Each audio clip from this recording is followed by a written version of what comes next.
paper last week or heard something about it. This is the Moderna paper. Let's go through it really quickly and pick out some important things. It's generally a fairly positive paper.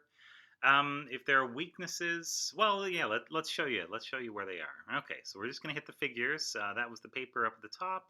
And so, bam, table one. Rather, we'll hit the display items. So this is just who's in the study, and you got decent numbers. Looks like 15 people per group. So I guess that's kind of on the small side. And they're getting 3 doses, and the big dose is 10 times as high as the small dose, and this one is about 3 times as high, which is that's a nice way to show it on a log scale. So they're thinking.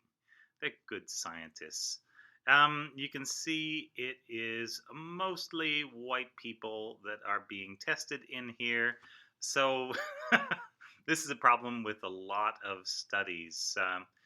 It tends to be that the people that are, I don't know if they're just going with people that are already in the vicinity or like that know about this thing through the company or the university. But yeah, minority enrollment tends to be rather low. So here's our token Asian person and our 2 token black people who are going to stand for everybody else. And yeah, we've at least got a couple Hispanic people. So, all right. It's something, but they could have done a little better on diversity numbers, I would have said. Although it is a small enough group that you can only take kind of limited conclusions from a study like this. So, boom. All right. I think this is figure one, and figure one shows some good stuff and some bad stuff.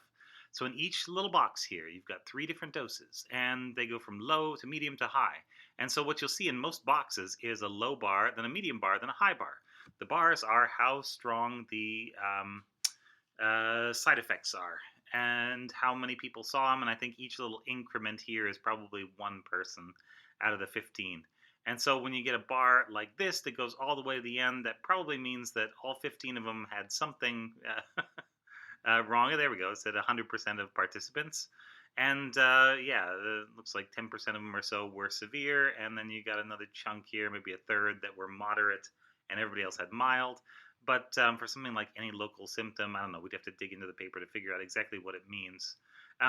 Any systemic symptom, though, these are the systemic symptoms, would be like things like a fever or just, something kind of wide. And yeah, there are pretty high side effects. And this is the first time they got the vaccine, and this is the second time. And if you notice, the bars are much bigger the second time, which means that people were sensitized to this. So the first time they didn't make as much of a side effect, probably didn't get as much of a response. Second time, it looks like there were worse side effects, and it's not clear if you were to give this a third time, would it level out at vaccination 2 levels, or would you progress to something even worse? But yeah, I don't know. There are a range of possibilities out there, so let's just put this out there. The concentrations that are highest, which also will seem to do the most good, are actually going to cause the most side effects. And for a study with 45 people, you could say, yeah, okay, nobody died, it's fine. Maybe nobody was hospitalized, but when you start going out into much larger groups, then I think you're going to run into that 1 in 1,000 or 1 in 1 million case where something's going to go wrong. Yeah, but this is why they're doing it. They're doing it to get it to work. Now, over here, this is kind of the positive side. So we're looking at antibody levels, and the number we want to look at is going to be this average up here. So first of all, convalescent serum. So this, yeah. So this is what they're comparing it to. And you would see this and say, oh, convalescent serum, these are people that got sick with COVID-19 and then got better and probably have a pretty good immune response. But you dig into the supplementary appendix, it's called, which is gigantic. These high profile papers have usually more information buried in the supplementary than in the actual paper. But 63% of their convalescent serum samples, they had 40 some of them, I think, were from people with mild COVID-19. I believe mild would include people who would call themselves asymptomatic but were tested and found to be positive. So we already know that people, it was a very small number. It was, I think, less than 10% that actually had severe COVID or somewhere in that neighborhood. And we know that those get the strongest response by far. That's been shown in study after study.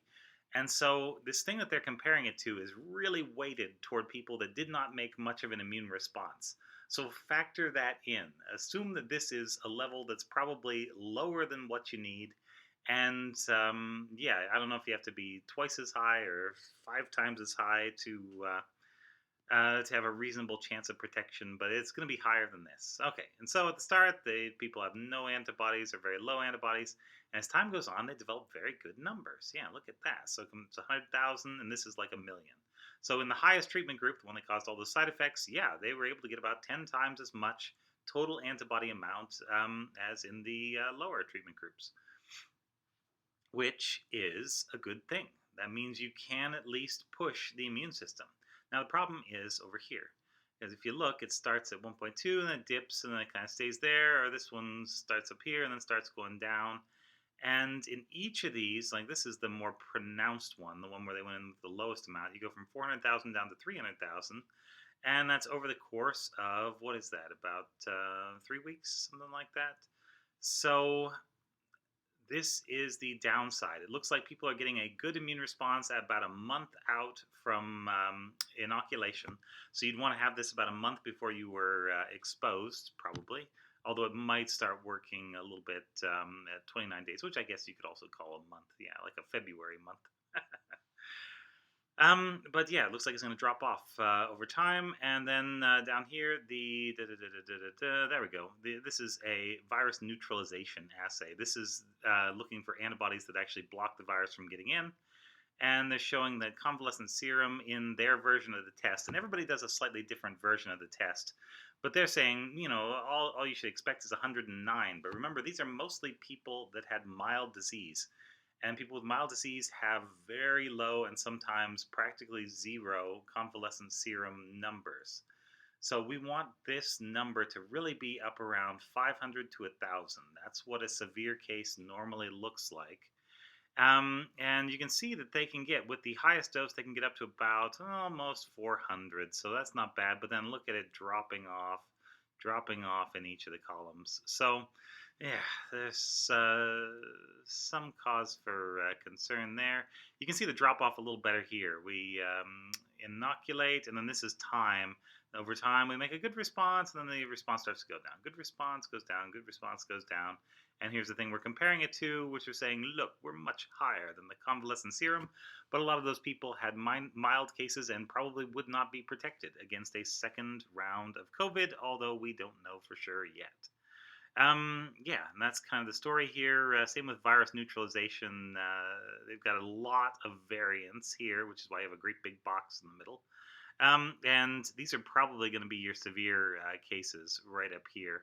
And you can see we're well under the kind of amount we would want there, but we're at least close. So it's something. All right, jump out of here and then go down. I think they look a little bit at T cells. Well, maybe that's in the supplementary information. They did some tests, I know, to look for the amount of T cells.